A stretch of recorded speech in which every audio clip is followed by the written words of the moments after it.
This is Morgan Showalter, and she's in pain. You have to always be aware, always be thinking, am I going to fall?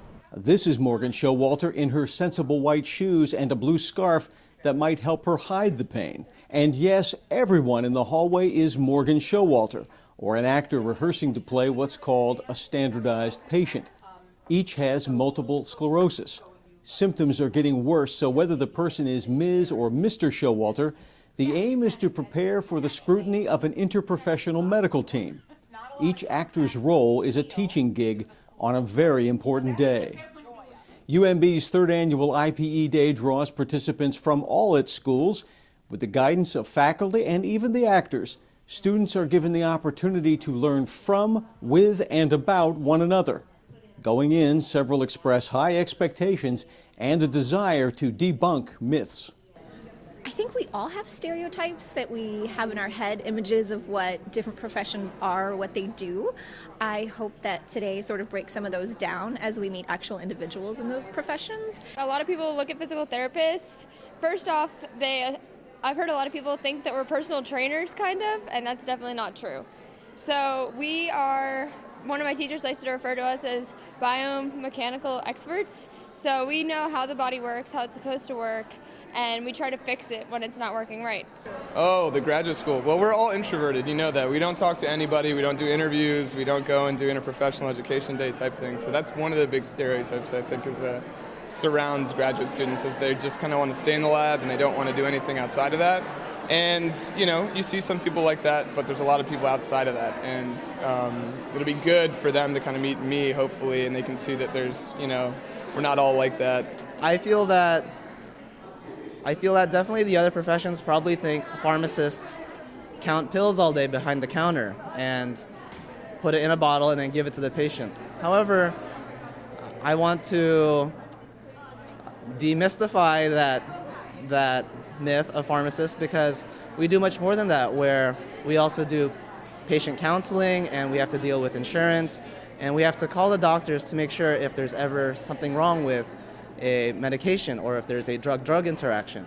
Well, I think I kind of have this negative stereotype of doctors actually being sometimes too arrogant or not wanting to listen. And since if there is a hierarchy, a lot of times doctors are pretty high up. Two of my sisters are nurses, and so they kind of have shared some stories with me. And part of my motivation is I don't want to be that doctor who can't listen, who makes mistakes and causes problems for patients. We do more than just clean teeth. We do a lot of preventative therapy, so it'll be very nice. Working up the case of Morgan Showalter is no easy task, as 11 separate groups discover simultaneously. Students consult with one another in preparation for the patient to consult with them.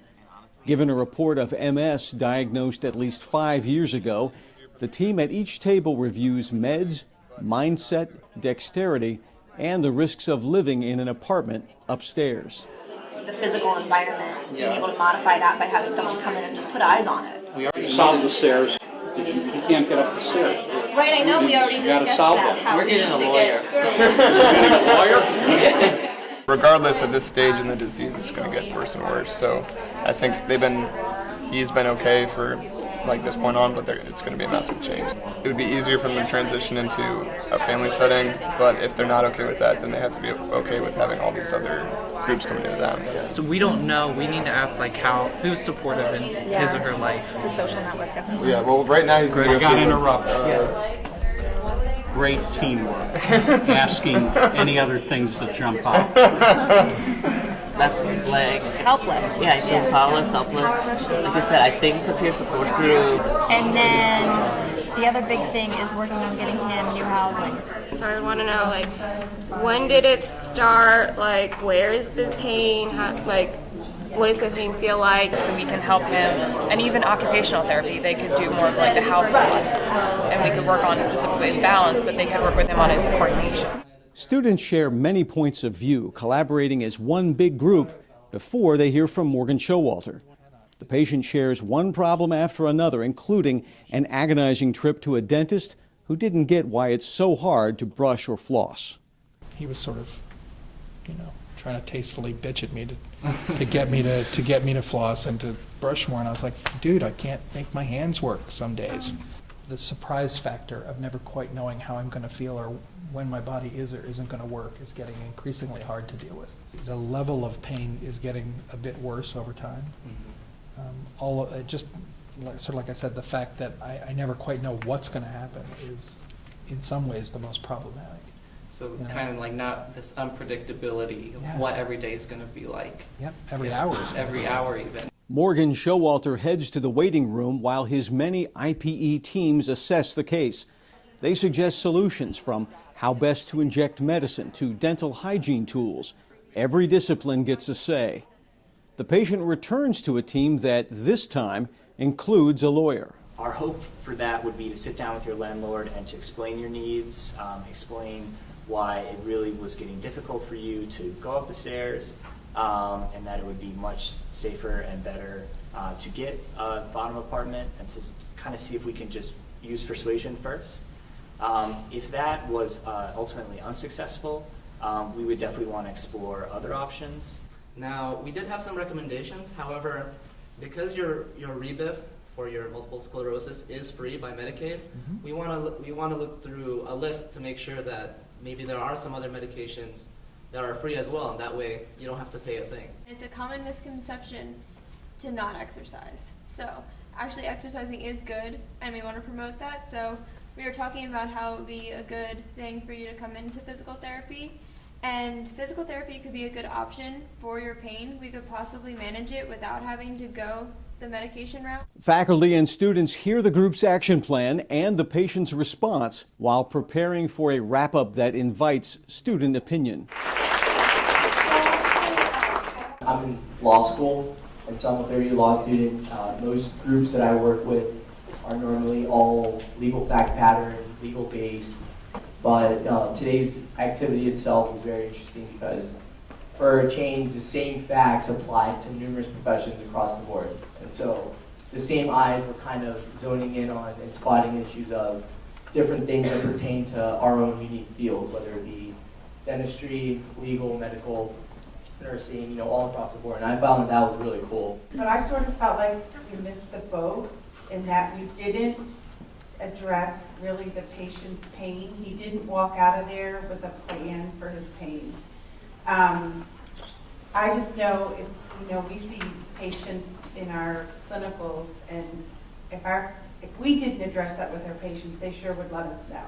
One thing that I really think that was really good was not the fact that we only used a real patient, but she also had the opportunity to give us feedback, and she gave us only positive feedback, so that proved to me that we did something really right. And it felt so good to, not just talk to the patient, but also hear how she felt about the whole process. When we were giving our treatment plan to the patients, kind of felt like he was leaving with a laundry list of things to do. I think it felt a little overwhelming for him. So I think what really needs to happen in the future is kind of prioritizing something for him. So when he leaves, or she leaves, I know some groups have her, a girl. So when he or she leaves, it seems like something tangible that they can take home. One of the things I took away that we could do better is always really listening to the patient and giving ample opportunity to find out what they know already, how they understand things, before we all jump in with all of our solutions and our plans and our referrals to fix everything. As IPE Day draws to an end, students reflect on its impact personally while taking in the comments. Among them was the social worker's point that each group had gained from a critique. It was given by none other than patient Morgan Showalter. It's my experience. I've only ever seen a physician one-on-one or a nurse one-on-one. So to have a group helping me, it's a little intimidating. I got to say, it's a little, not just because of all of you, but I mean in the context of interprofessional, if there's a group. Simultaneously, it was really encouraging to know there were that many options for help for me out there. I didn't have to rely on one person.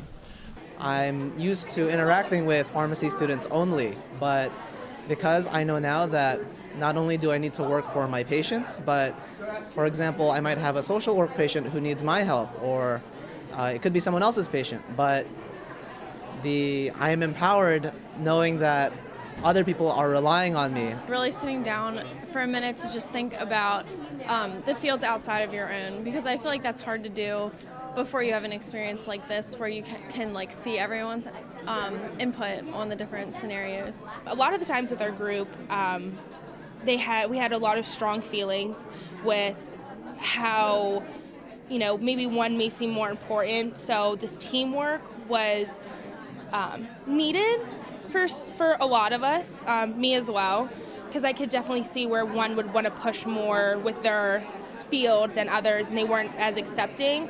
But I think today, when we all got together with the patient, we all worked together. I think one of the great things was inviting our colleagues from the School of Law, the Graduate School, and the Social Work School. We can kind of get a little terrified, maybe of our law colleagues specifically, because we think litigation and get scared, but it was really nice to see all the great things they bring to the table. There's the stereotypes about each discipline in and of itself. So you kind of come in thinking that there's going to be some kind of friction when you're trying to give your viewpoint or something like that.